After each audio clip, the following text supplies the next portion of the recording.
Chairman Brown, we are ready when you are. I'd like to call the Board of Supervisors meeting to order and that we go into regular session. Can I get a move? So moved. Second. Been moving second. We go into regular session. All in favor with roll call vote? Ms. Astrop? Aye. Mr. Brown? Aye. Mr. Kane? Aye. Mr. Conwell? Aye. All right, we need a certification of closed meeting resolution 21-130. I move we approve resolution 21-130 as presented. Second. It's been moved and second that we approve resolution 21-130. All in favor with a roll call vote? Ms. Astrop? Aye. Mr. Brown? Aye. Mr. Kane? Aye. Mr. Conwell? Aye. Next, we have the Pledge of Allegiance followed by invocation. If you all would join me in saying the Pledge of Allegiance.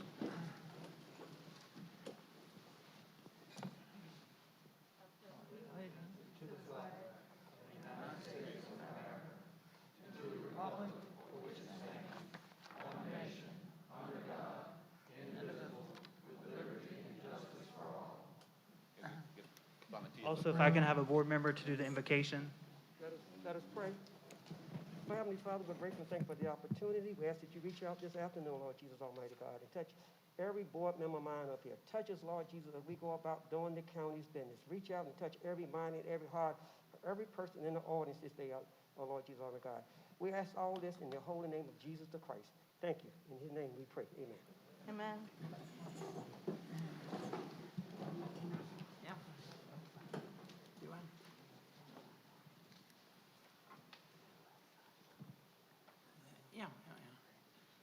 Now? Oh, okay. I've been asked to remind the public, now we have a sign-up sheet. If you want to speak at citizens' comments, Kathy Howerton is here. She'll have a sign-up sheet. She'll circulate through the audience, so you don't have to get up. And if you will, raise your hand. She'll come to you. You sign up. When we get to citizens' comments, those who have signed up will be allowed to speak, and we'll go over the rules for that when we get to that point on the agenda. Thank you. Next, we need a motion to approve the agenda with an added agenda item. The added agenda item is item D, items with appointment, which will be amendment to the personnel policy. I move that we approve the agenda with amendment. Second. Been moved and second that we approve amendment as amended. All in favor with a roll call vote? Ms. Astrop? Aye. Mr. Brown? Aye. Mr. Kane? Aye. Mr. Conwell? Aye. Next, we have the approval of the consent agenda, which includes the approval of the minutes, budgetary matters, warrants, and resolution 21-132, personnel matters resulting from closed session. I move we approve the consent agenda as presented. Second. Been moved and second that we approve the consent agenda as amended. All in favor with a roll call vote? Ms. Astrop? Aye. Mr. Brown? Aye. Mr. Kane? Aye. Mr. Conwell? Aye. There are no public hearings scheduled at this time. Next on the agenda, we have our first item with appointment. Reverend G.W. Pugh with the Fuller Center is here to present an update on the housing projects in the Greensville and Emporia area. Reverend Pugh.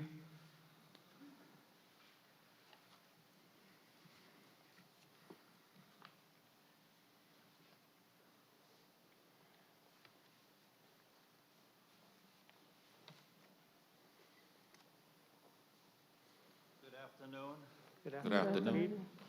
We are here this afternoon because we are getting ready to celebrate our 25th anniversary for Habitat, now Fulton Center. And you have been a part of that the whole time. For 25 years, we have built 10 houses, and half of them have paid for their homes. And so it is time for us to celebrate rather than just to look around. So what I'm having here, first of all, is a booklet to let you see where we have come from a mighty and a mighty long way. And I'd like to share that book with the board members, if you don't mind.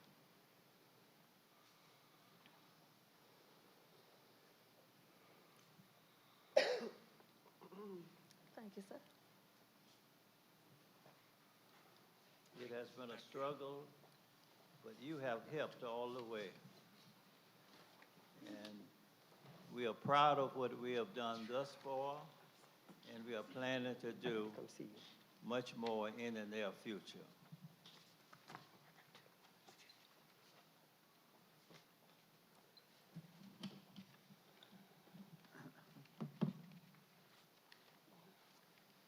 And the second thing that I have on the agenda, that where we all can play a part now, that we're trying to build our 11th house, and that, you know, with God's help, that we all can do the most impossible things. And that I'm hoping that if, with your help, that we will get this house built within this year's time, that December, I'm hoping that we'll be able to give this new family, the 11th house, a new family in this particular house. And this is what I'm going to pass out to you at this particular time. And I think Honorable James Brown is first.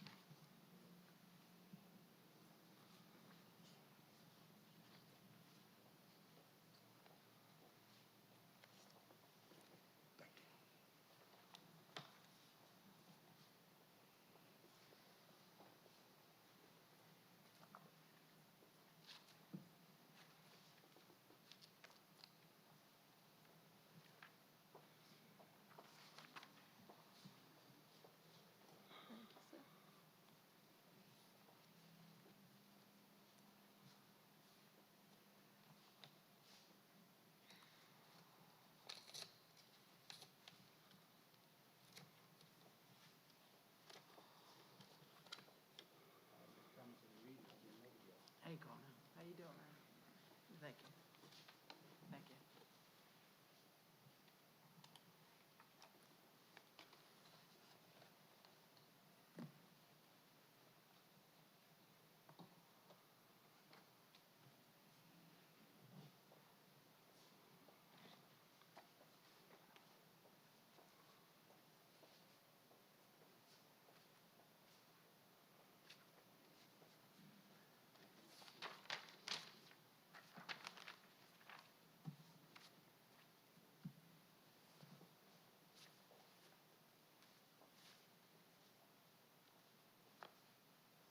And I think I have an extra one for the independent messenger, too.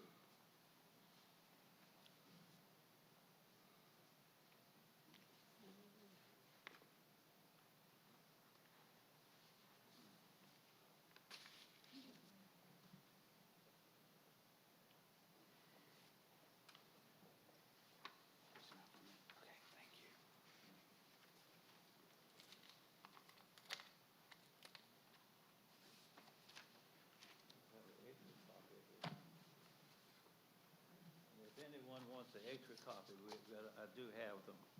And this letter reads as this. I don't have my glasses, but I'm going to attempt to read it with the letter that you have.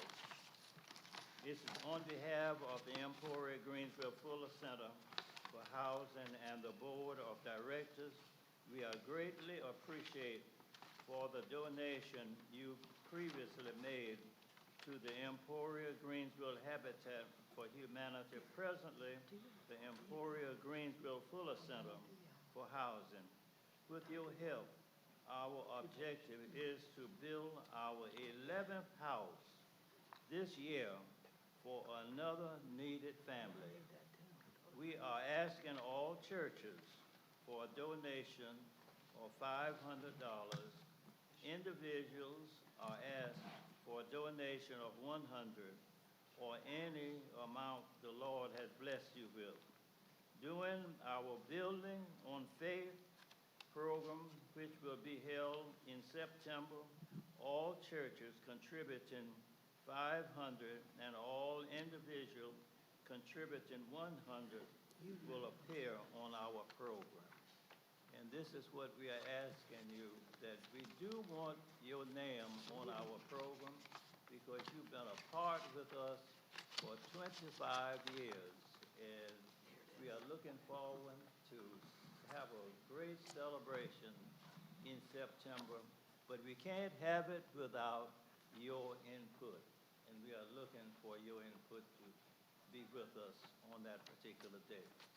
If there are any questions, I would like to, I will entertain them, and if not, that if you'll just read that little part that I gave you and respond, and in that letter, we have a self-addressed envelope in there where you will not have any trouble in making your donation.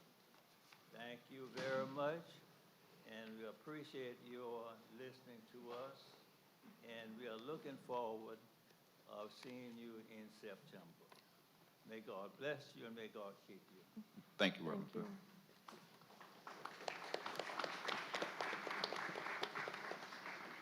And Reverend Pugh, we thank you for the hard work that you and your team have done with the Fuller House, and are excited to see the progress as you all start the 11th house for Greensville and Emporia. Next item on the agenda, we have Mr. Reed Foster, Sussex County Project Safety Coordinator, is here to present a request for funding to cover the cost of a new fire engine at the Jarrett Volunteer Fire Department. Mr. Foster? And that is attachment G in your agenda packet.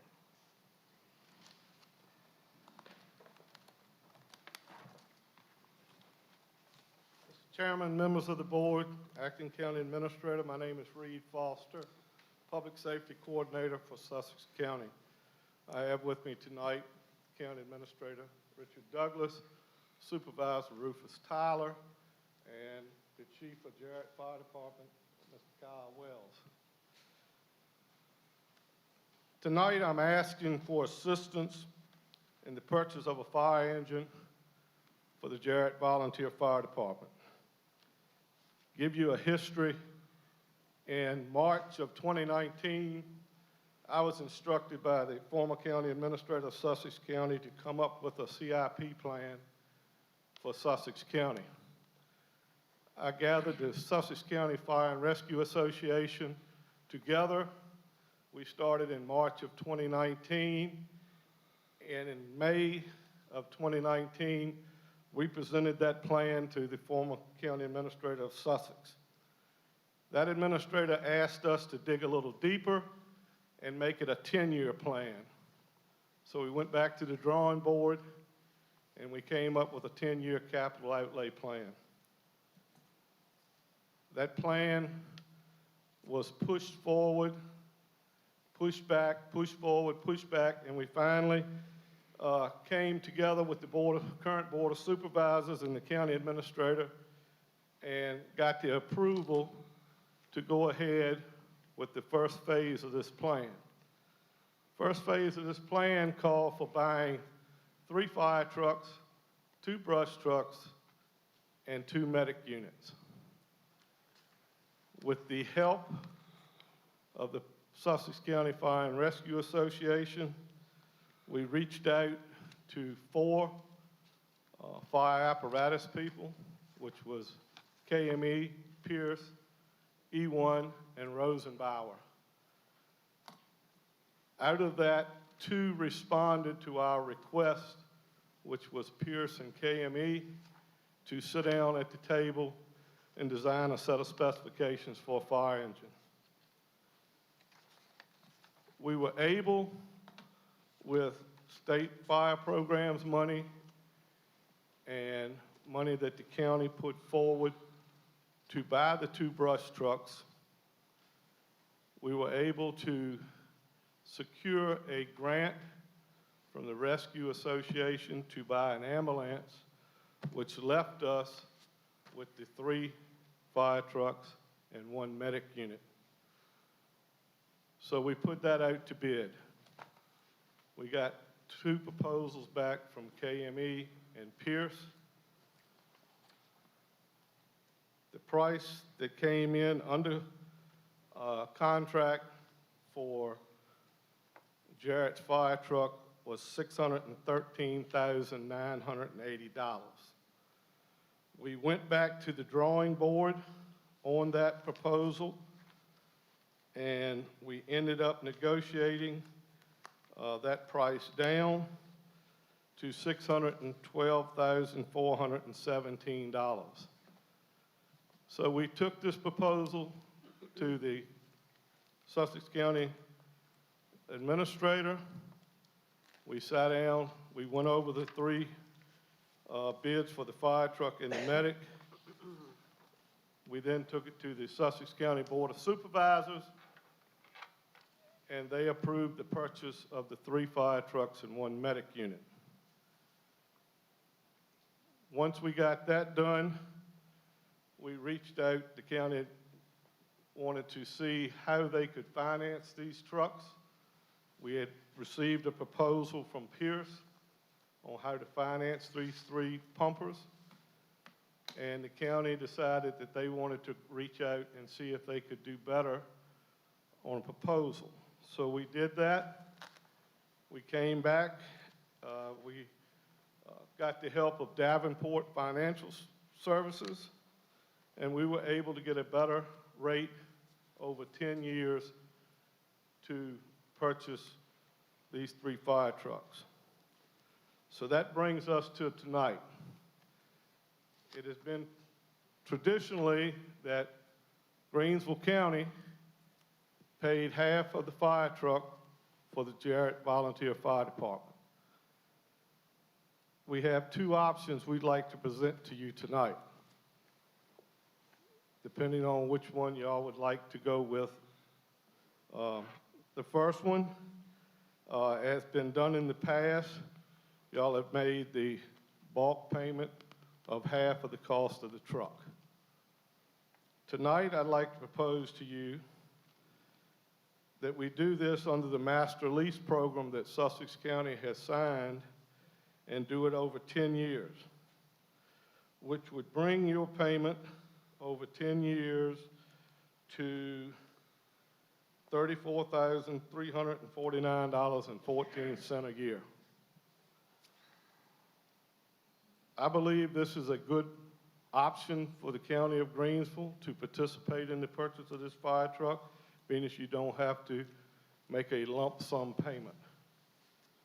So the request tonight is for the Greensville County to support the Jarrett Volunteer Fire Department in purchasing this half of this fire truck over 10 years, with the payment being $34,349.14. I'm here to answer any questions you may have. I thank you for your time, and I look forward to working with y'all on this project. I do have one question. Yes, ma'am. For years, Greensville County has funded the Jarrett Firehouse well above what Sussex County gives the firehouse. If you all were planning on making such a large purchase, why weren't we notified before it get to this point? If you want me to help you pay for something, it looks like you would include me in the process of getting it to know even if that's even in my budget. But you all have already procured everything, you've done everything, and now you're coming to us behind, late, in my opinion. What was the reasoning for that? Ma'am, I had one meeting with the former Greensville County Administrator and Mr. Reggie Owens about a year ago to tell him what the project was and what we were doing. I could not give them facts and figures until I had the price in front of me, and that's why we're here tonight. Okay, they never told, I know they never told me, so I can't speak for them, so. Let me say this then. In Greensville County, this board makes decisions. So you talk, I'm going to say to not the right people. So you are asking this board to make a decision, but you didn't see no reason to talk to this board. You said you talked to somebody else about a year ago. Yes, sir. Right, but you didn't talk to this board. I followed the chain of command to The chain of command ends right here. And you didn't come here.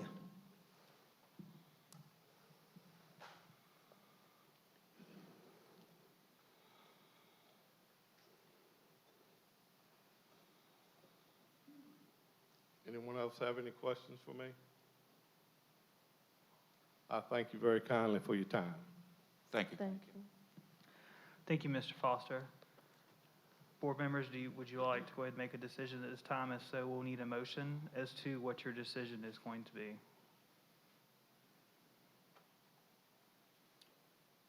No one made a motion, so can we do just a vote? We would need a motion as, if you all are going to make the decision tonight, as it will impact our budget. And as we have another budget session scheduled for Monday, we would ask that you consider making either if you defer it, we'll have to come back at a later time and work on the budget again for that aspect. We just need to know if you all are going to make a decision tonight.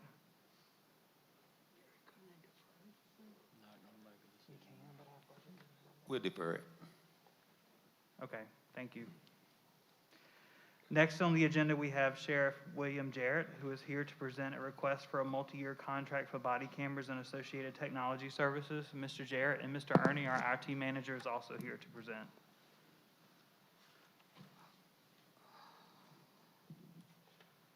Good afternoon, Chair. Good afternoon, board members. Good afternoon. Afternoon. Good evening. The reason we come to you this evening, our body-worn cameras and our in-car cameras are starting to become obsolete. The technical part of it, after a certain period of time, becomes obsolete.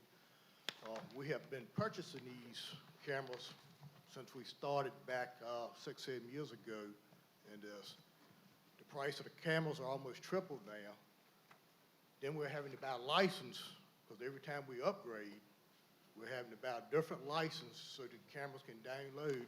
And it's mandated by the Commonwealth of Virginia that we have these cameras and that we have to have storage for at least 2 years for all the body camera films, which we've had our own system that the Greensville County IT has built over the years, but it's starting to fill up. That's becoming obsolete too. So we come together and decided with the staff of the IT and the sheriff's office to see what would be the best fit. And looking at it, it appears that doing our research, we butt off to lease the cameras, in-car cameras and body-worn cameras, and with the lease comes a storage, a central storage for all our videos.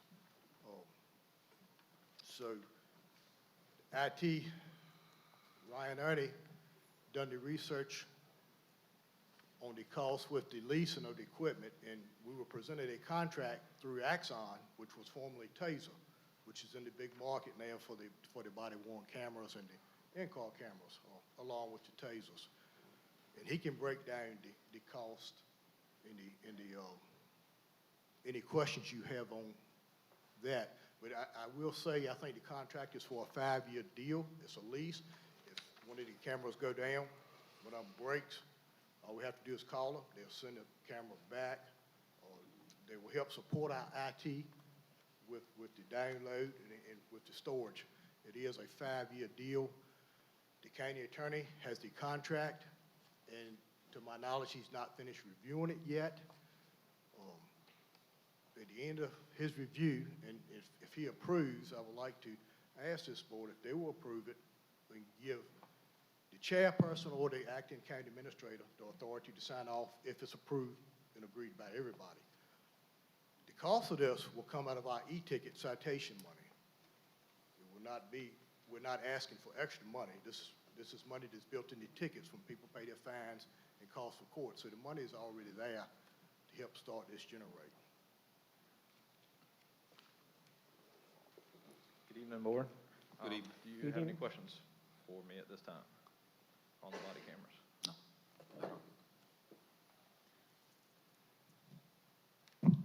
Mr. Chairman, and if I may add this, I have an appointment tomorrow to speak to Axon folks to negotiate some terms of the contract. This contract is about 150 pages long. I've contacted the city of Roanoke, which has already been through this process. I'm going to use them to shorten my learning curve.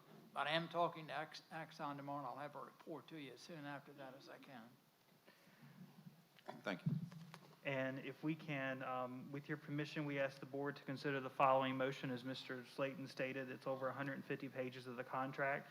If the board chooses to do so, we ask that they move for the board to authorize the board chair or acting county administrator, either of whom may act and return the contract between the county and Axon Enterprises, subject to review and approval of the contract by the county attorney prior to its signing. I'll make that motion. Second. It's been moved in second that we'll approve this project. All in favor with a roll call vote? Ms. Astrop, Aye. Mr. Brown, Aye. Mr. Kane, Aye. Mr. Conwell. Aye. Thank you. Next on the agenda, we have item D, which is amendment to the personnel policy. Mr. Slayton? The board is aware of public comment in a number of regards concerning the employment agreement with Dr. Terrence Wood. The board is reacting to that tonight in two ways. One is there was a provision discussed with Dr. Wood that he would report not to the county administrator, but instead to the Board of Supervisors. The board is removing that from the agreement, and he will report to the county administrator, as do other department heads. The second is a sequencing. The board has negotiated with Dr. Wood for some benefits, incentives for him to come here, which were not permitted under the personnel policy, and they knew that, and they knew it had to be fixed. But what they've decided is they need to get the personnel policy amended first to allow the incentives, and then later act on his agreement. The incentives in question, as I'm sure you folks know, if you're here, you've read it because it's been posted on the internet. Number one was that Dr. Wood, in coming here, would forfeit a significant amount of sick leave from the employee he was departing from. The board quantified that. It got a letter from the the county manager of Northampton County, North Carolina, had that amount quantified and agreed to pay that amount to him as an incentive for him to leave Northampton County, North Carolina, and commence his employment here. The other incentive that they negotiated with him was because of the length of his employment, that he would start here not as a first-year employee, but a year 15 employee, which would mean that he would accrue vacation leave at an accelerated rate. Those are awarded to employees at the beginning, after 5, 10, 15, 20, and 25 years. You earn more vacation leave. The board agreed with Dr. Wood that he would come in earning that vacation leave at the level of a 15-year employee. So at this point, to get the sequencing right, the board is considering adopting the following.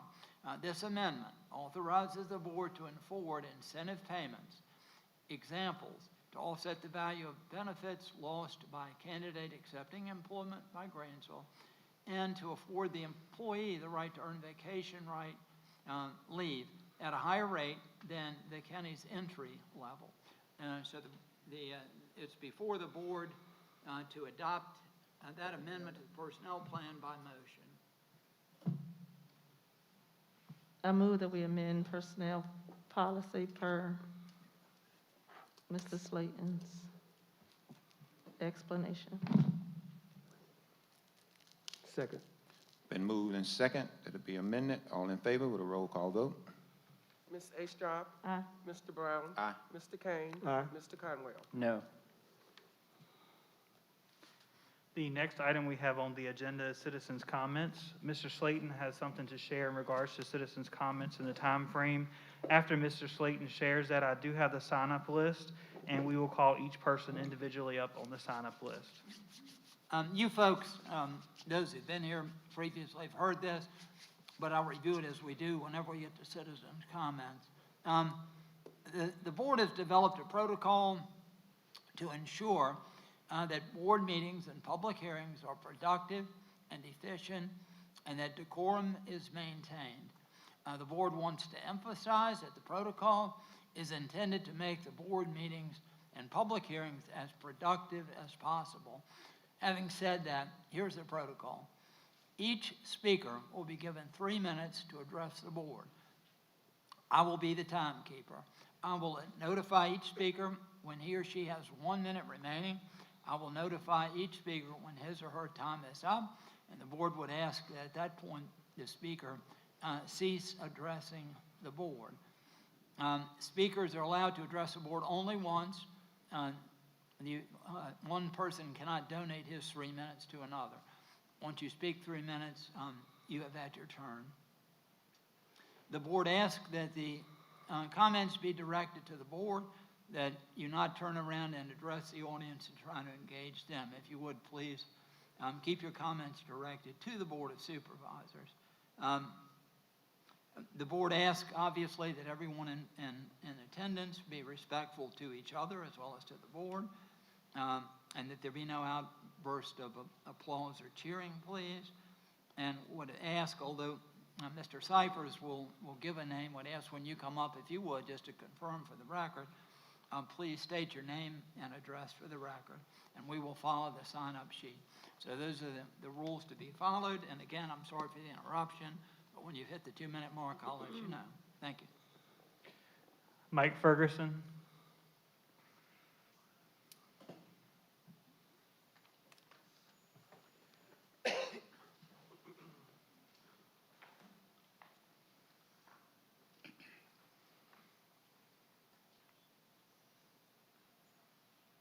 Good start for me. My hearing aid just come out. So anyhow, I'm gonna put it back in.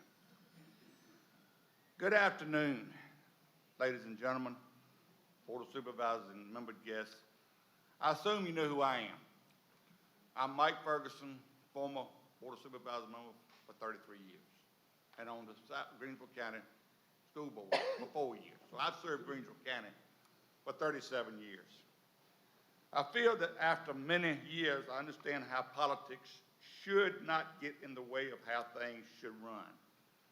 I have not attended many board meetings since being removed from the board because I want to give the board a chance to change, to run smoothly. My heart is dedicated to Greensville County, and things I've been told in the last 6 weeks bother me. A county administrator was removed from her position as a county employee. I had a lot of phone calls because people in the county who are not happy with the way things are. But we are now at the place that it must be explained why. Also, in the last week, I'm hearing that there's a position advertised, and that just got changed a while ago when Mr. Slayton spoke. At a certain salary, you had an applicant for a position with a college degree in the same application, had 20 years plus of experience, who was told a decision was made before he was interviewed. Now, how do you think he felt? I don't know. I understand how an offer can be made for $20,000 greater than the offer publicized and more annual leave than a county employee who has been in service for 15 years. I've been told the atmosphere in the county office is tense by the county employees and feeling that they can't say on what's on their mind. I understand after checking that this position that is on the agenda 1 minute. has had over 9 jobs in the last 18 years. When I was one on the board, we checked the background info. I feel if you do the job, you should not need to leave so often. All this is hearsay, that the new school building program is now being bidded out as in the past. It is not being bidded out as in the past, and I offered more than once to help because I care for Greensville County and its citizens, but have not been approached for any assistance. Thank you and have a great day. Thank you. Thank you. Clint Slate.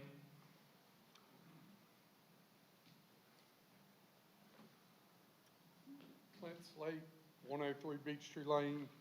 I sat back here and I'm not one for writing things down. I speak my mind, I speak what's going on, and I sit back here and I witness this display of what went on tonight, make sure we get everything lined up for the book, make cast votes and get everything the way it needs to be. But I guess once again it gets down to, I want to see the strings. I want to see what goes on. I listen to nobody in this room have discussion. I don't know how capable anybody on this board is to make a decision, because I don't get the benefit of those decisions being made. Nobody else gets the benefit of those decisions. Behind those closed doors, I guess y'all come to a consensus. I want to see it, I want to hear it, I want to experience it. So then it gets down to the point you negotiate. Well, I can say that I'm not impressed by your negotiating. It looks to me like this man came in here and told you what he wanted, and he took it. He got it. And just to call it like it is, when I was a child and I remember looking at these boards, whether it's the city council, the board of supervisors, they were made up of business folks. Folks that knew how to take their hands, another group of hands, and make a dollar, make a successful business. I'm running a third generation successful business today. I don't see that when I look at you people.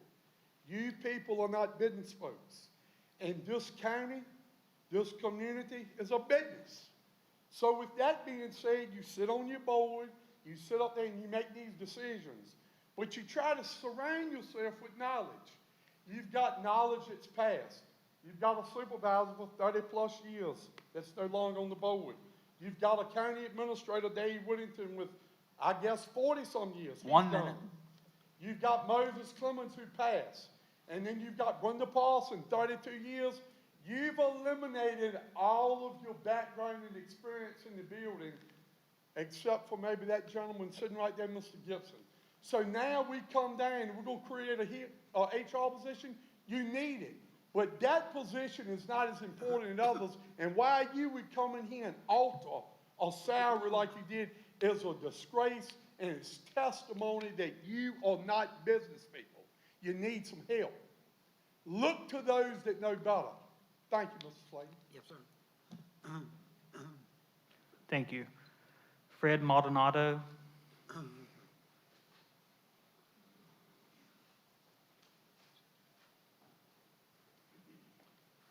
Good evening. My comments were prepared before I heard what Mr. Slayton said, but I'm going to stick to my comments. My name is Desiderio Alfredo Maldonado. That's quite a mouthful, isn't it? My friends call me Fred. I first came to the Nottoway District in 1973. I currently serve as chairman of the Emporia Greensville Republican Committee. I'm sure each of you will agree that it is a high honor to be elected to the board by residents of Greensville County. As you know, all local government officials take the following oath.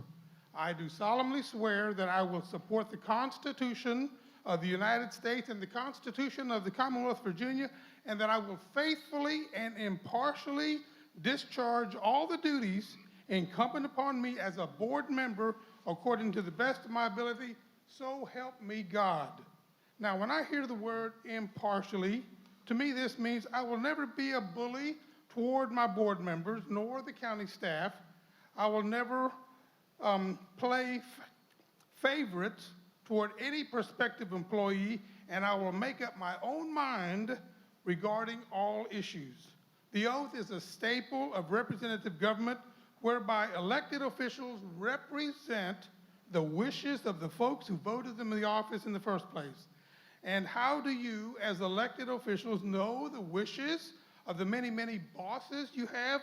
Well, of course, you must communicate with your bosses and seek their permission to move forward on a particular endeavor. After all, you are spending our money. I ask the entire board to keep in mind the phrase representative government as you consider hiring the HR director. The questions I had: has the entire board seen his resume? 1 minute. Did his resume check out for accuracy and honesty? May the county residents see his resume? Does the applicant jump from job to job? Do our neighboring counties have HR directors? Did the board consider hiring an HR agency rather than hiring his own HR director? To whom will the director report? We have that answer. What will be the location of his office? Finally, will the salary and benefit package be commensurate to hiring packages offered to other county employees? Here's my bottom line. Remember your oath. Never try to pull the wool over the eyes of your bosses. Stay away from nepotism. It's frowned on for very good reasons. Never be a bully. Nobody likes a bully. Study each issue on your own and do not rely on anyone else to give to guide your vote. Remember, your bosses need to know. Thank you. Thank you. Mike Ray.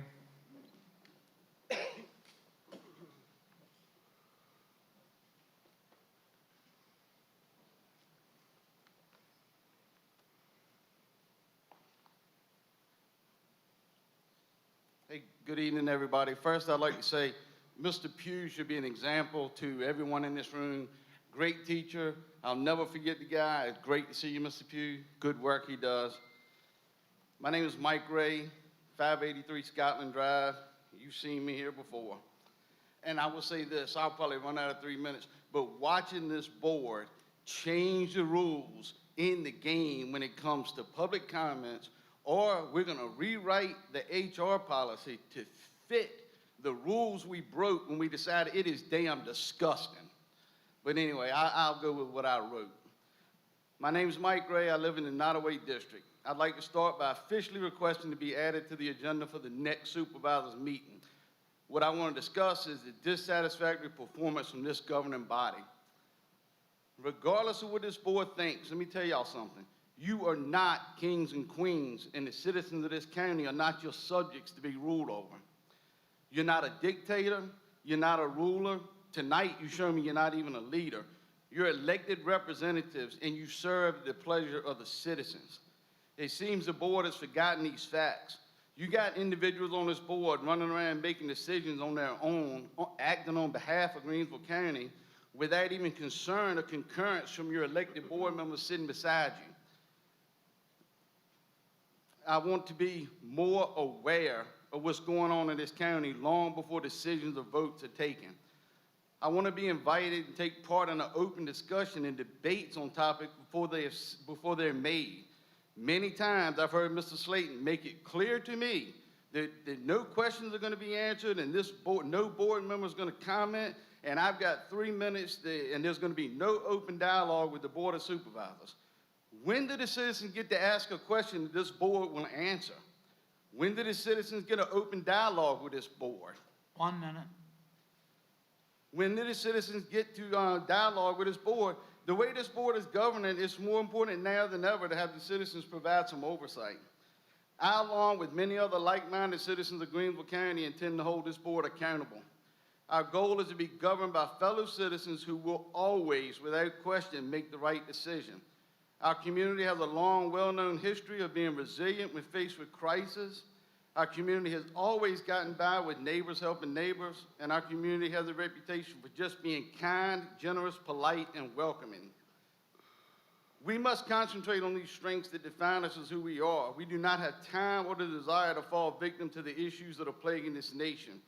We do not want to join everyone else and display how easily we can be divided. We want to display our strength and count on it and show everyone how hard Greensville County will work to stay united. I appreciate your time, and I look forward to seeing you at the next meeting, and I promise we will be watching. Thank you. Lexi Jones.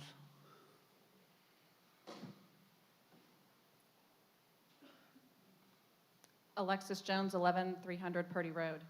Good evening, Mr. Chair, fellow Board of Supervisor members, and our community. I'd like to begin my remarks with reading an excerpt from Ephesians.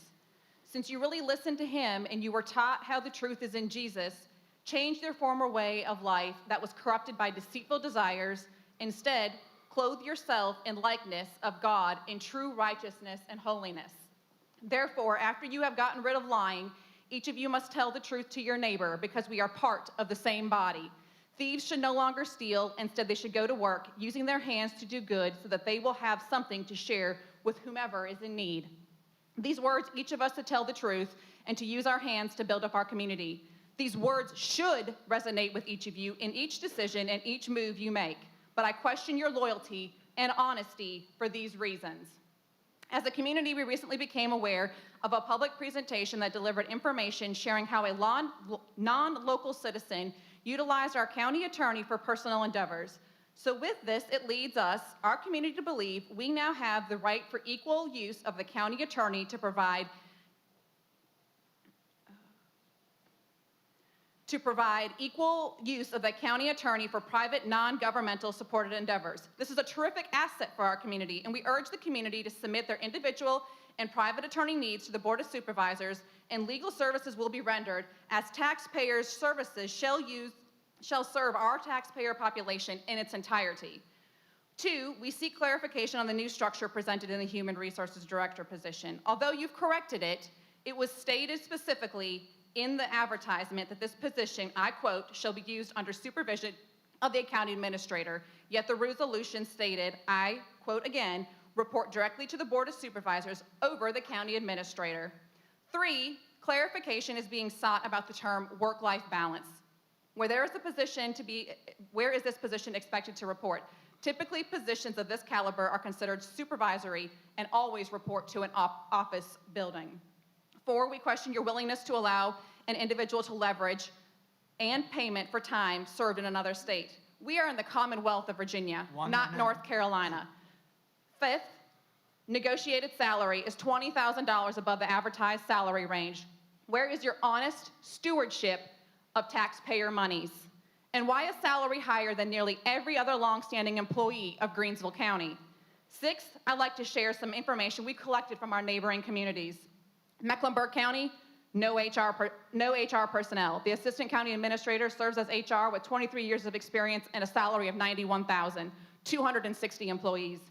Southampton County, no HR personnel. HR functions are managed by the county administrator and accounting departments, 148 employees, including institutional officers. Greensville County has 172 employees. County administrator makes $131,000, and the assistant county administrator makes $87,000. As I sit here looking at each of you as you sit here and look at your community members' eyes, I remind you to not lie, to not be deceitful, and to not steal. Instead, be honest, hardworking, transparent, good stewards, and do all things for the well-being of this community. Tom?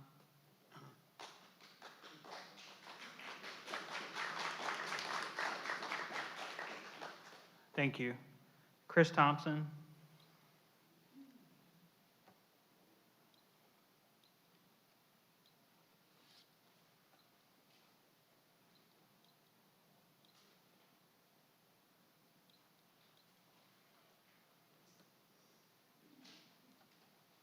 Good evening, Chris Thompson, 5430 Purdy Road, Emporia, Board of Supervisors. These are my comments. As you all know, I applied for the HR position with the county. Just as some of you may know, not everyone was there. I have 20-plus years experience as an HR director, 25 years for the same company, and was born and raised and have lived here all my life except for 4 years to study, and my concentration was in human resource development from James Madison University. What it bothers me the most about the process is I was informed, and I'm trying to get more information on it, that the person that was hired is related to a member of the board. Now, in my world, that is considered, if it's true, that is considered nepotism, it is unethical, and it is abuse of your power as a county official. Okay? I will tell you that I'm not here. I wouldn't take this job and work for this board for $1 million. After I found out I didn't get the job, I found out Brenda Paulson was removed from office without cause after 30-some years of experience. I don't know what the agendas are and what's going on, but it's definitely not to run the county as it should be run. And then, finally, I will say, when you all start looking at this, building new schools, and look at the equality equation, you need to look very carefully, because a person that is tied up with that presented to the Greensville County School Board, attacked me, attacked other members of our community that are residents, said that I was privileged, doesn't even know me. My grandparents were sharecroppers. My dad was a mailman. I don't know how much privilege that is, but I know I've worked for everything that I've gotten in this life. Said I was privileged, referred to me as being white privileged, and further on said that I was upset about the hiring of Dr. Wood because he was a black man. And that now I feel, he said I felt oppressed because things are now equal. Well, that is uncertainly not the truth. That is me. that person that is looking at building our schools does not know me, I would have questioned and would still question whether this had been a white person with a white board of supervisors, if there was nepotism, and I look at this job, this resume, and see people jumping from job to job, and I wonder what's the true reason of the hire. Thank you.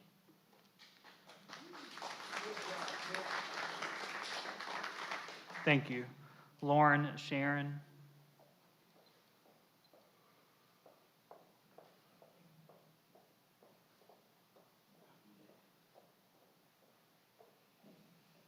Good evening, Board of Supervisors and fellow citizens. I'm Lauren Sharon. I reside at 507 Maheron Street. I'm voicing my concern today regarding the presentation that was given on April 12th, a week ago, to Greensville County Public School Board. In this presentation, it regarded a proposal to build a new complex in the county that would serve as a new high school sports and CTE complex. I do understand the need for a new school with better sports facilities, as well as the need for vocational training. However, the presentation left me with major concerns regarding a few key issues. So it's proposed that the city would not be involved in this project. Our schools are funded federally and by the state, as we know, as well as by the city and county. Why would we deliberately exclude the city when we already struggle financially to support the community needs? This is being proposed as a private facility in which the county would rent the land, and there would be a license agreement and fees for use of the facility by the school system. Who profits from this, and will it be put back into the community or only profit the outside private entity? That's concerning. There's an MOU in place with the state currently. How would that be affected? And is it legal in Virginia to build a public school system in a for-profit, privately owned building? Is it feasible to our community? The site control would be under a private entity, described as a long-term partnership and privately financed. 1 minute. I worry that if the city and county split, it can potentially mean the city's forced to build its own schools. Is this in the best interest of our community? I've heard a lot about expertise in real estate, vocational facilities, improved sports complexes. However, I heard nothing about how we plan to improve the infrastructure and elevate the quality of education for our children. A shiny new building won't improve our children's educational experience and give them the academic foundation we all know they deserve and are entitled to. How is this addressed in this proposal to better our community? Our city and county have enough financial struggles. Would this be a future burden to taxpayers? It's in a private entity, and if it separates our city and county, when we're already struggling financially, we have a problem. It just doesn't make sense. A shiny new distraction that doesn't solve a problem. It needs to be addressed. We just need answers. And I do know we need improved facilities. We need better sports complex. We need vocation. Time. But let's do it where it helps our whole community, all our children.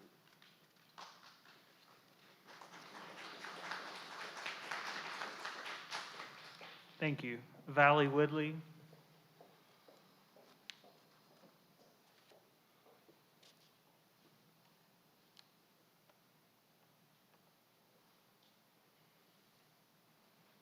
Valley Woodley, 81 Quarter Moon Road, Emporia, Virginia.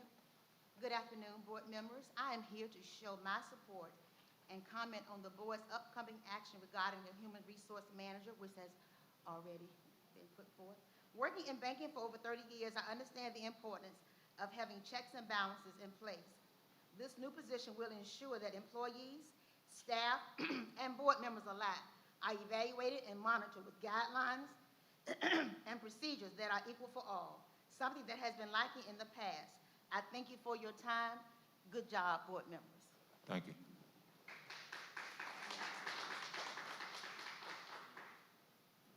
Thank you. Tamika Woodley.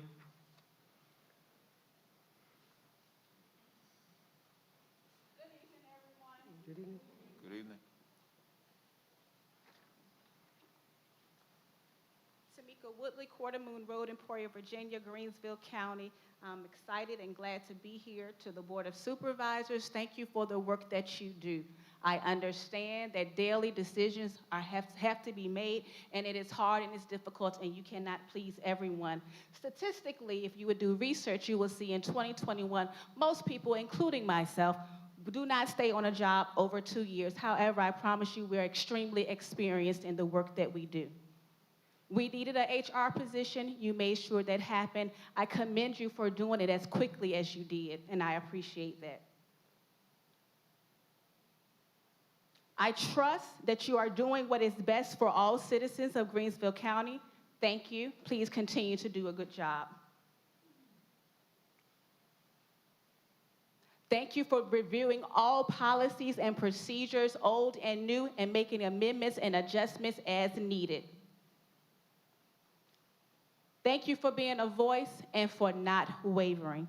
Thank you for being kind. Thank you for being patient. I'm sure you have many sleepless nights, but I appreciate all that you do. Please continue to be steadfast and unmovable in the work that you do. Thank you.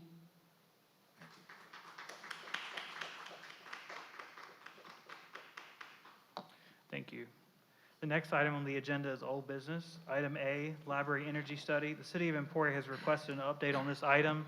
No action was taken on this item at the March 1st, 2021 board meeting. Action is requested at this time.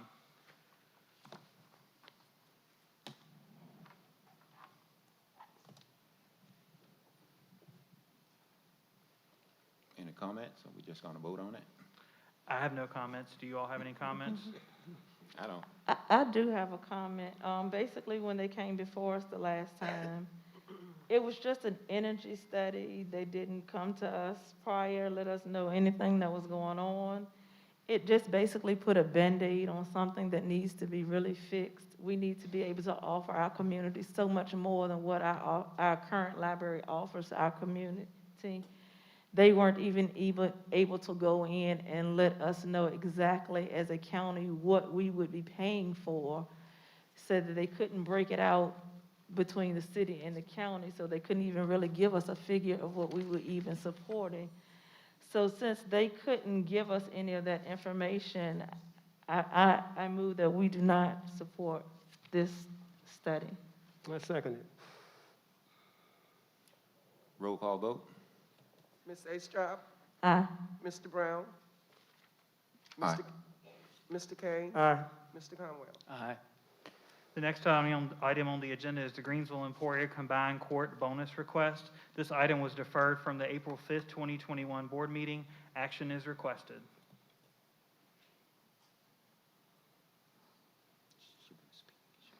If you all will let us know if you all would like to deny or approve the request. Ms. Wilson may be here if you all would like to ask her any additional questions. I don't have any questions for her. I will just say that these employees are not county employees as much as I would love to give them a bonus. Being that they are not county employees, they are state employees, and the state should be, the state, gave bonuses to employees. I'll move that we do not give bonuses as requested. Second. Been moved in second. On them. Ms. Astrop? Aye. Mr. Brown? Mr. Brown? No. Mr. Kane? Aye. Mr. Conwell? Aye. Thank you. Next item on the agenda, other matters. Mr. Slayton, do you have anything in addition to add in regards to the letter of agreement between Greensville County and Dr. Terrence Wood? Yes, as a board and the public knows, paragraph 5 of the letter agreement you've directed be removed so that the Director of Human Resources will report to the county administrator, not the board. I've got a short, simple resolution. If you adopt it, it would approve the letter of agreement as amended and authorize the chair to sign. The resolution does mention some actions that you would take regarding your personnel plan, but that is deleted because you've already taken those actions. So it's appropriate for the board to approve or deny the resolution as amended.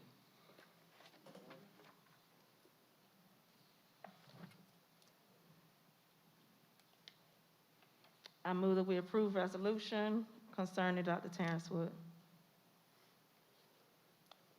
Second. All in favor, roll call vote? Ms. Astrop? Aye. Mr. Brown? Aye. Mr. Kane? Abstain. Mr. Conwell? No. The next item on the agenda, we have two items under this section, is Golden Leaf Commons. The first is flooring. Mike Velicky is here to present a request asking for a transfer of funds in the amount of $5,694 to cover the increased cost of replacing the flooring in the Golden Leaf Commons. This is attachment J in your agenda packet. Mr. Velicky.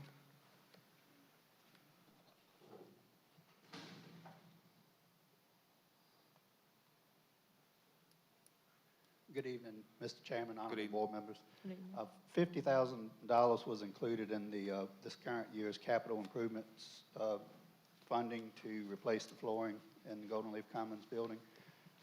We opened bids on Monday, March 16th. We received 2 bids, but because of the current increase in construction-related materials, the low bid was $55,693.28, which exceeds the allocated money that's in the capital improvements fund. So the staff is requesting that the board authorize a transfer of $5,693.28 from the general fund to Fund 75 in order to fund the project.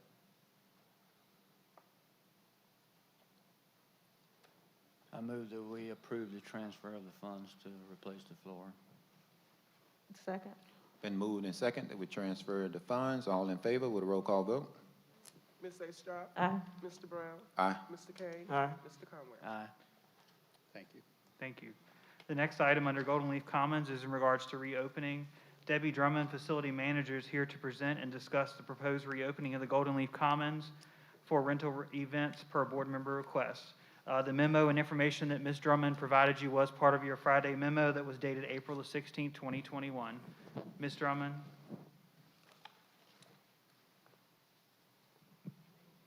Good evening, members of the board and administrative staff. Members of the board have requested to reopen the Golden Leaf Commons for private event rentals. If the Board of Supervisors chooses to reopen the Golden Leaf Commons to renters to host private events, the following addendum that is based on the Governor's executive orders and mandates, 4th Amendment number 72, and Order of Public Health Emergency 9, further easing of common sense surge restrictions due to novel coronavirus COVID-19, 4th Amendment, effective April 1st, 2021, which ensures the executive order will be followed. Our addendum states that all public and private in-person gatherings of more than 50 individuals indoors and 100 individuals outdoors are prohibited. A gathering includes but is not limited, limited to parties, celebrations, or other social events, whether they occur indoors or outdoors. No one with a fever or symptoms of COVID-19, if they have a positive diagnostic test for the virus that causes COVID-19 or known exposure to a COVID-19 case in the prior 14 days, is permitted in the establishment. Patrons must wear a mask when entering the building, establish policies and practices for maintaining appropriate physical distance between persons who are not family members, as defined in the executive order. Renters will need to provide a plan set up to include the number of guests expected to attend the event. The renter will need to also develop a detailed plan and submit it to the staff with information providing someone to screen and take temperatures upon entry, providing someone to keep count of patrons attending the event, on how they will label the guests from same household seating areas, details how they will prevent other guests from mingling or being seated together who are not from the same household, how they plan to ensure the 6 feet of physical distance is maintained, how they will meet the routine cleaning and disinfecting guidelines as outlined in the CDC policy, as well as the EPA-approved disinfectants that will be used to clean and disinfect, how they are going to adjust participant flow on areas likely to become bottlenecks or pinch points, and on how the requirements listed in this amendment will be met, and how the guidelines and requirements will be enforced at the gathering. Violations of the governor's executive orders and mandates shall be a Class 1 misdemeanor, pursuant to 44-146.17 of the Code of Virginia, and law enforcement officer as defined in 9.1-101 of the Code of Virginia, including the Virginia Department of State Police, may enforce these restrictions. COVID-19 has contributed to the Golden Leaf Commons facility hosting meetings with the Board of Supervisors, the Water and Sewer Authority, the Planning Commission, Transportation and Safety Commission, Industrial Development Authority, RIFA, Economic Development, board budget meetings, joint school board meetings, 6 judicial circuit court for Greensville, Brunswick, and Sussex counties, and public health vaccination clinics. These meetings are structured and manned by Greensville County staff. The staff abides by a strict setup of tables and chairs to ensure that social distancing is maintained. Staff also controls the numbers of participants by requiring all who enter to have a wristband. Additionally, all participants are required to complete a series of COVID-related screening questions as well as temperature check. In the event it becomes necessary to contact any attendees who attend the meetings in reference to contact tracing, staff has means to attempt to contact. The county also provides custodial staff to clean and disinfect before, during, and after the meetings, ensuring that the proper CDC cleaning guidelines are being followed. With members of the board requesting to reopen the Golden Leaf Commons for private event rentals at this time, please take in consideration all that I have stated previous and take several concerns by following the governor's executive orders and mandates. For one, our round tables that we provide are only 5 feet in diameter. Only one guest can be seated at each table when they are not family members from the same household. It would put 3 members of our staff at risk working the event, especially while trying to ensure that all patrons are abiding by the executive order in reference to the bar, food, and dancing areas. And when you add alcohol consumption, it can create even more of a challenge in enforcing the requirements. The Golden Leaf Commons calendar is cleared for private social events through the end of May. Staff has reached out to other venues that are compatible with our setting as an education center, as well as other private sectors in our surrounding areas to determine how they are operating in compliance with the governor's executive orders and mandates for reopening. 2 are still renting out for any events. 1 will not reopen for private events until 2023. 1 leaves the responsibility to the renter to handle the guidelines as outlined by the governor, with no staff on site during the event. 1 facility has 2 staff members and hires security to ensure the guidelines are followed, and 1 has some restrictions in place. The governor has stated that the health data makes it clear that while Executive Order 72's temporary restrictions can continue to be eased slightly, they must largely remain in place a little longer. In addition, every Virginian must continue to practice measures that are proven to keep people safe. Avoid gatherings with anyone outside your household, practice hand sanitation, maintain proper physical distance from others, stay home when possible, and wear your mask when indoors and in public. He said that we have to continue to work together to keep each other safe. He stated in the guidelines for social gatherings that private events may be held at venues provided that they can comply with these guidelines. Again, as I stated previous, if the governor's executive orders and mandates are not followed, individuals can be charged with a Class 1 misdemeanor. Staff requests the board's direction on how you would like to move forward with this proposed reopening of the Golden Leaf Commons. Are there any questions? You made it very clear in your package that you sent Okay. us. Thank you. Thank you. As Ms. Drummond stated, the calendar is currently clear for the month of May. We have had some renters that have reached out recently in regards to the board's decision reopening for their events they have in June. Would you all like to make a decision at this time, or would you all like to defer to a future meeting? Actually, Ms. Drummond, before you leave, can you come back? I got one quick question for you. I'm sorry. How comfortable are you as the supervisor here, and you work many events over the year, how comfortable are you opening back up in June? I'm not comfortable at all, Right. because I know from the previous events, even when it's not normal, I mean, when we are in a normal state, there is, and can be, a lot of challenges, especially in the consumption of alcohol. It's going to be difficult. My concern is the distribution of food, how that's going to be handled.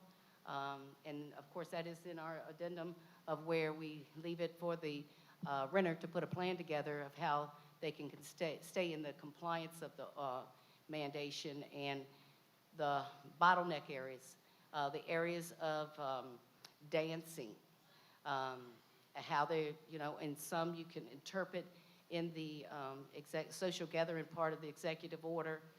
I mean, it could fall under certain, they didn't specify dancing, but they specified anything that increases respiration, which of course dancing can fall up under that. That's 10 feet away. I don't know how we would be able to ensure that we could get everybody, if you had a room of 50, there's only 3 of us. You know, so I personally do not feel comfortable myself and putting my attendance at risk, you know, coming in. So that's just my opinion. Thank you. You're welcome. How would you all like to proceed in regards to the request? Again, we had some potential renters reach out to us in regards to events in June. Would you all like to, again, would you like to make a decision tonight? Would you like to defer it? I know the renters were just trying to find some answers to see if they needed to find a different space. And as Ms. Drummond said, as far as having 3 attendants, I would also recommend looking at cost and things of that nature as well, of the rental of the facility versus the cost of having someone here at that time. I would say this, and we have had the conversation, me and Debbie's had the conversation, and one of my greatest concerns is always going to be liability. That would be my greatest concern. You know, I just, you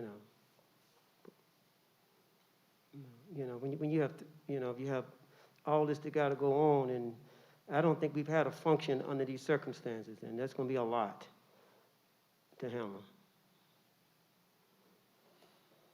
Well, if you vote on it, I'm going to vote no, so we can defer it. Okay.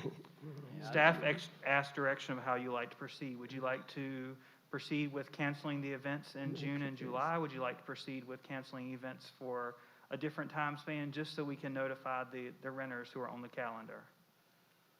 I think we need to delay opening through Yes, June, July. I agree.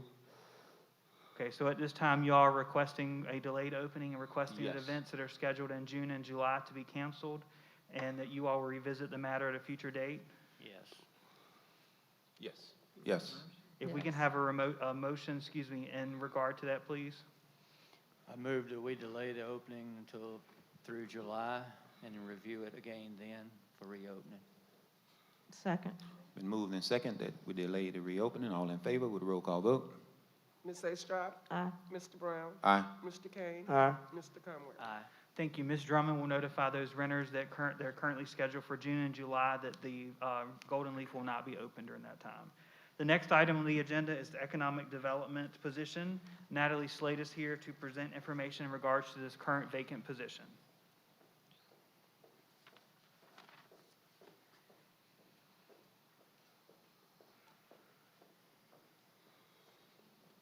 Good evening again. Good evening.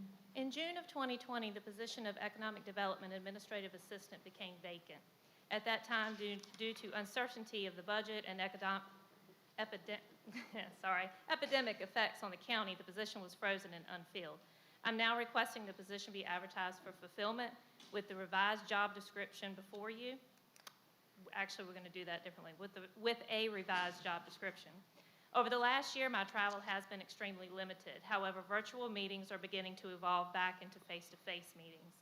I currently represent Greensville County on 7 boards and commissions outside of the office. These organizations meet a minimum once a month, and some meet more often. In addition, I attend professional development seminars and economic development conferences several times a year. To fulfill my duties as the Director of Economic Development, I'm often away from the office. As a result, returned phone calls, paperwork, and other obligations are delayed. Filling this position would help continue smooth operations in the Economic Development Department. In addition to the previous job description, staff is requesting the addition of website content maintenance duties.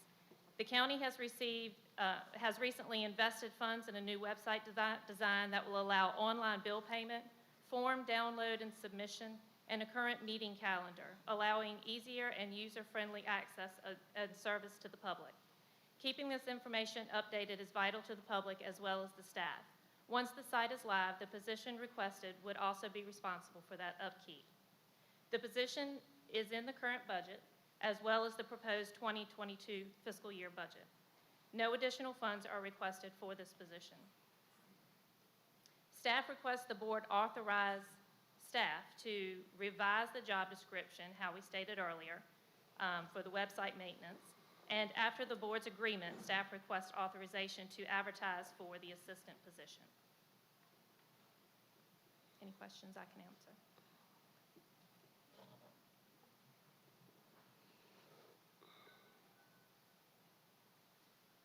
Do you all have any questions for Ms. Slate? I don't have any question. Ms. Slade has done an amazing job in our economic development, and I think it's time to give her the help that she needs to run her department effectively. Thank you. So I move that we advertise for the vacant position of economic development administrative support. Second. I'm sorry, to revise the job description first and then advertise. So move. Been moved and second that we advertise the position. All in favor with a roll call vote? Ms. Astrop? Aye. Mr. Brown? Aye. Mr. Kane? Aye. Mr. Conway? Aye. Thank you. Thank you. The next item on the agenda is Virginia Career Works. This is in request to a refund of $1,534 for Cherry Creek disallowed cost, which is attachment K in your agenda packet.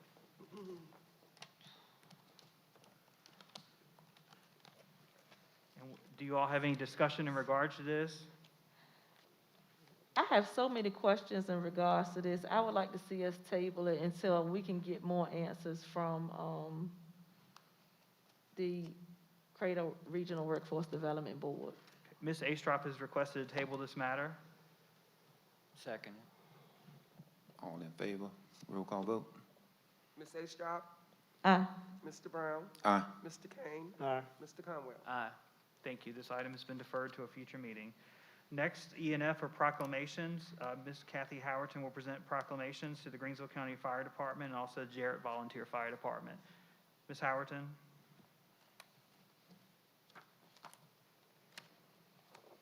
Good evening. Good evening. Chief from the Greensville County Fire Department. Can you come forward, please?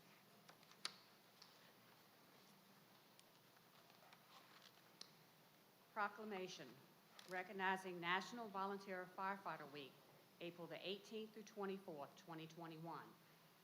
Whereas volunteer firefighters leave their families and put their lives on the line every day for our citizens, businesses, and community. And whereas firefighters volunteer 24/7, 365 under dangerous conditions to answer emergency calls. And whereas volunteer firefighters are the first responders and serve our community in an extraordinary way by responding to all kinds of emergencies. And whereas there would be no fire department without the brave firefighters who comprise the fire department. Now, therefore, be it resolved that the Greensville County Board of Supervisors does hereby proclaim April 18 through 24, 2021 as National Volunteer Firefighter Week in Greensville County and recognizes the selfless contributions of these valuable firefighters of the Greensville County Fire Department. Thank you very much. Thank you so much. Thank you.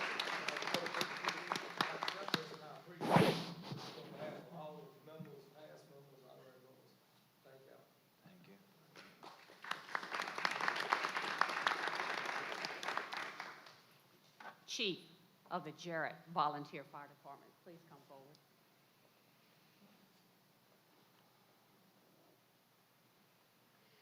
Proclamation recognizing National Volunteer Firefighter Week, April 18 through 24, 2021. Whereas volunteer firefighters leave their families and put their lives on the line every day for our citizens, businesses, and community. And whereas volunteer firefighters work 24/7, 365 under dangerous conditions to answer emergency calls. And whereas volunteer firefighters are the first responders and serve our community in an extraordinary way by responding to all kinds of emergencies. And whereas there would be no fire department without the brave firefighters who comprise the fire department. Now, therefore, be it resolved that the Greensville County Board of Supervisors does hereby proclaim April 18 through 24, 2021 as National Volunteer Firefighter Week in Greensville County and recognizes the selfless contributions of these valuable firefighters of the Jarrett Volunteer Fire Department. Thank you.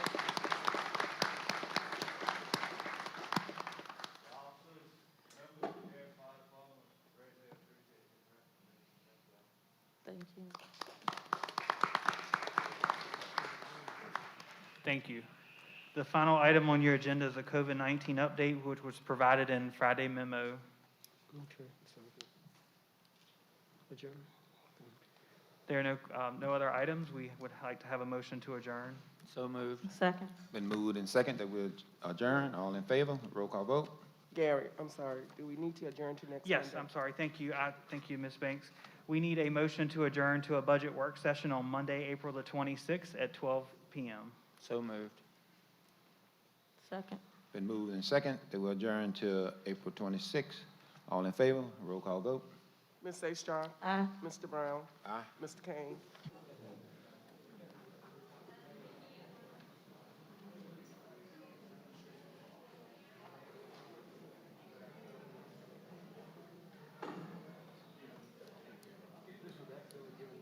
Okay.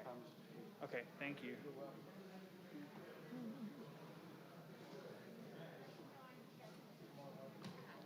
I'm waiting on you.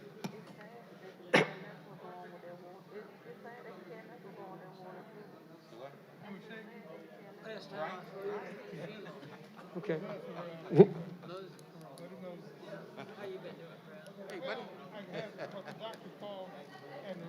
Thank you. Thank y'all for all y'all do.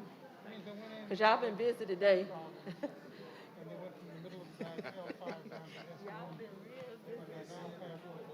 Come on. Anyway,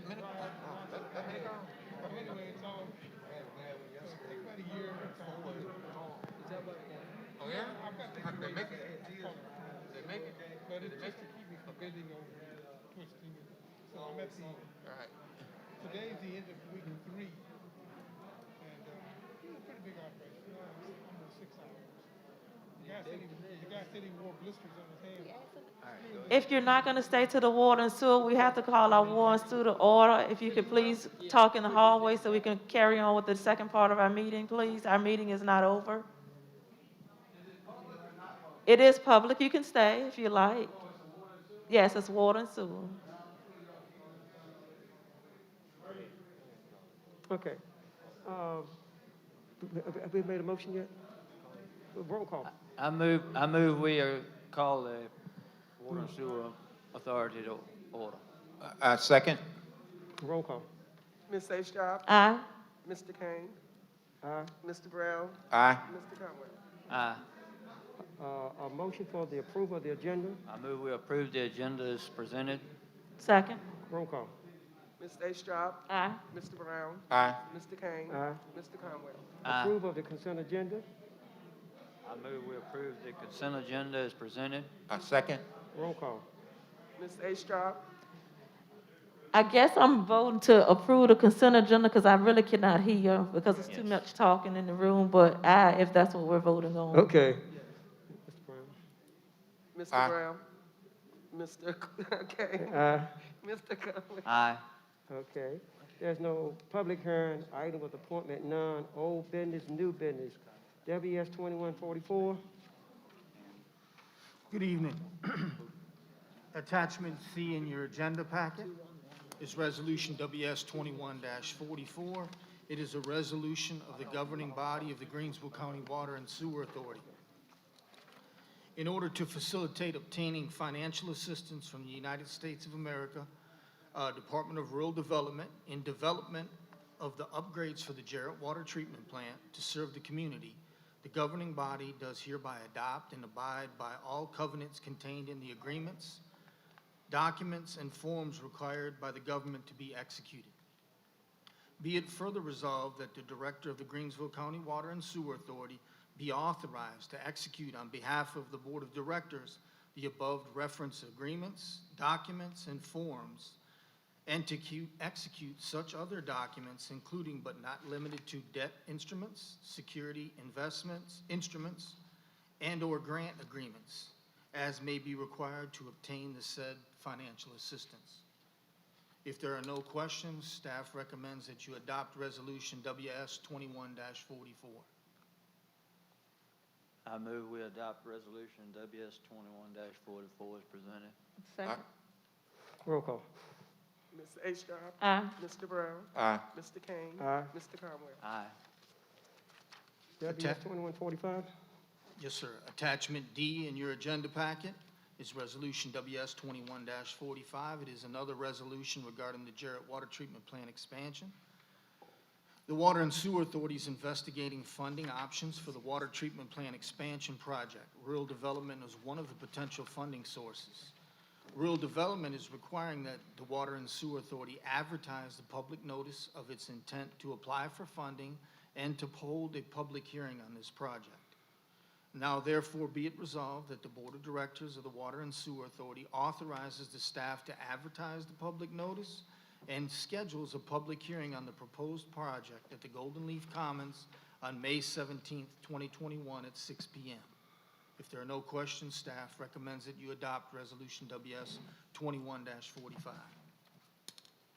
I move we adopt Resolution WS 21-45 as presented. Second. Roll call. Ms. Astrop? Aye. Mr. Brown? Aye. Mr. Kane? Aye. Mr. Conwell? Aye. A motion to adjourn. So moved. Second. Roll call. Ms. Astrop? Aye. Mr. Brown? Aye. Mr. Kane? Aye. Mr. Conwell? Aye.